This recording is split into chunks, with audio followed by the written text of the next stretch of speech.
বর্তমান সময়ে জনপ্রিয় কমেডি জুটি মোশাররফ করিম ও তানিয়া বৃষ্টি।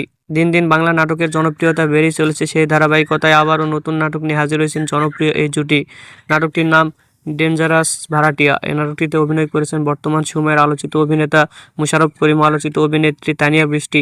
এই নাটকটির রচনা ও পরিচালনা করেন হামেদ হাসান নোমান। নাটকটি খুব শীঘ্রই ঈদে RTV ইউটিউব চ্যানেলে প্রকাশিত হবে। আপনারা দেখতে চাইলে অবশ্যই RTVর পর্দায় চোখ রাখুন এবং নিয়মিত নতুন নতুন নাটকের আপডেট পেতে হলে অবশ্যই চ্যানেলটিকে সাবস্ক্রাইব করে রাখুন। পরবর্তী ভিডিওর জন্য অপেক্ষা করুন।